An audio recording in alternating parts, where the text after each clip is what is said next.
Special Investment Advisor to the President, Dr. Paul Tungwarara, has caused a stir with remarks suggesting that President Emerson Mnangagwa's position is beyond the reach of the ballot box. Sarabina mashoko budanyo kapangwa inonzi Mnangagwa aide Paul Tungwarara has been caught offside. Subscribe or like out on the bell icon. Speaking to a crowd over the weekend after returning from Dubai, where he visited his new-born child, Dr. Tungwarara, addressed rumors that he had fled Zimbabwe amid corruption allegations. I went to Dubai to see my child, a baby, he said. People started saying I had fled. Fled from what? Fled from who? Turning to the president, he framed it as divinely ordained. The Bible tells us that leaders are appointed by God, he declared. If a person is appointed by God, they can only be removed by God.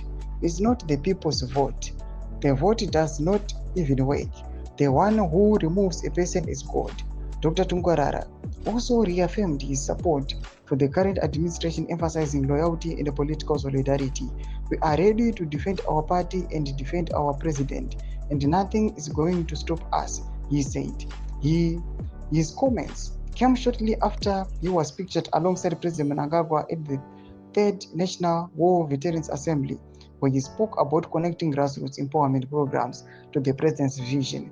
Analysts suggested Tungwarara's statements could spark debate about the balance between religious authority and democratic governance in Zimbabwe, raising questions about the role of elections in determining political leadership. Ndoma shokotoko na Tungwarara achiti aiwa President Emerson Mnangagwa havangambohwini kana kuti havangomboisiwi pautungamiri nekuda kwemavhotsi. Panguva ino achiti zvemavhotsi hazvishandi, munhu anoisiwa naMwari. Mashoko anoonekwa kunzi panguva ino angaspaka outrage in the ruling party ZANU-PF. Panguva ino kunoonekwa kunzi chaos is already swelling. Pinagome section medu dzimafuro enyu kuti kudii pamusoro pechitiko ichi. Subscribe or like, chat on the bell icon.